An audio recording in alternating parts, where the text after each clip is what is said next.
Kamu udah merasa belajar banyak banget untuk mempersiapkan dan mencari kerja remote, tapi kok masih belum ada hasil yang terlihat. Padahal udah ikut bootcamp, ambil kelas kerja remote, ikutin semua konten soal kerja remote, dan bahkan mencari mentor. Investasi waktu, tenaga, dan bahkan uang, tapi belum datang rezekinya untuk kerja remote. Bisa jadi ada hal-hal yang tidak kamu sadari kurang efektif dalam strategi persiapan dan pencarian kerja remote kamu.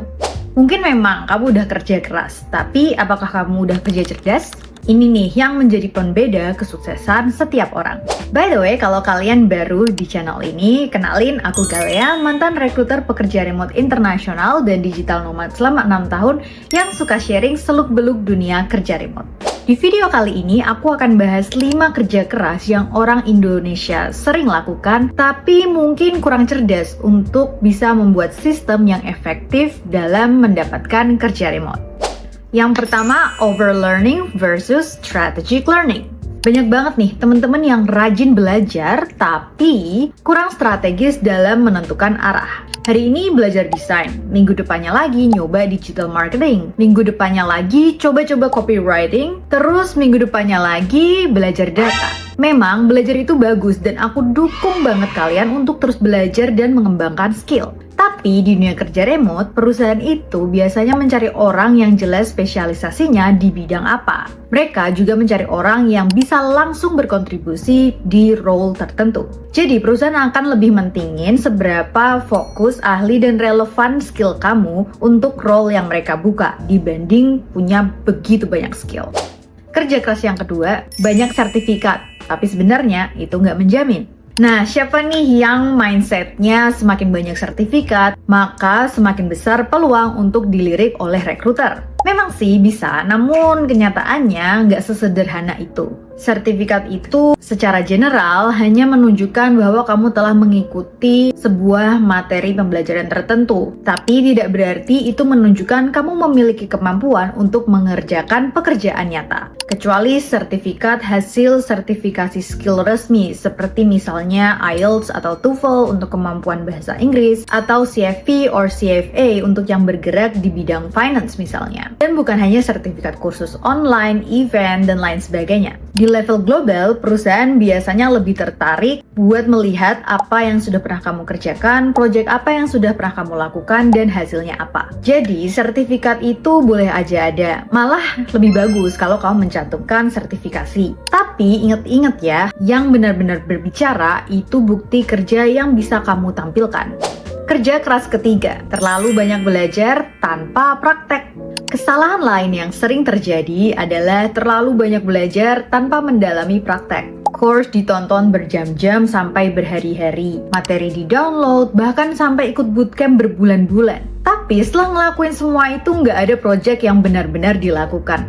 Aduh, itu sayang banget sih Besti. Skill itu baru bisa kelihatan ketika dipakai untuk menyelesaikan masalah. Dan dari praktek itulah kamu belajar menemukan dan menghadapi masalah yang nyata, mencari solusinya, dan juga mengembangkan cara kerja yang matang. Jadi sayang banget nih kalau kamu udah investasi belajar sebanyak itu, tapi ilmu itu cuma berhenti di teori aja. Kerja keras yang keempat, dicobain semuanya tapi nggak punya target role yang jelas. Banyak nih yang ngomong pengen kerja remote, tapi pas ditanya, oke, mau kerja remote yang role seperti apa? Nggak tahu jawabannya, masih bingung. Apa mau jadi designer, virtual assistant, digital marketer, developer, atau role yang lainnya? Kalau targetnya aja belum jelas, ya pastilah proses belajarnya jadi nggak terarah. Banyak yang mikir buat nyoba semua hal sekaligus, mungkin nanti ada satu yang nyangkut. Padahal kalau kamu udah tahu dan menentukan role mana yang kamu targetkan, bakal lebih gampang buat kamu menentukan skill mana yang worth it untuk didalami dan mana yang nggak relevan. Jadi strategi pencarian dan persiapan kerja remote kamu jadi lebih efektif.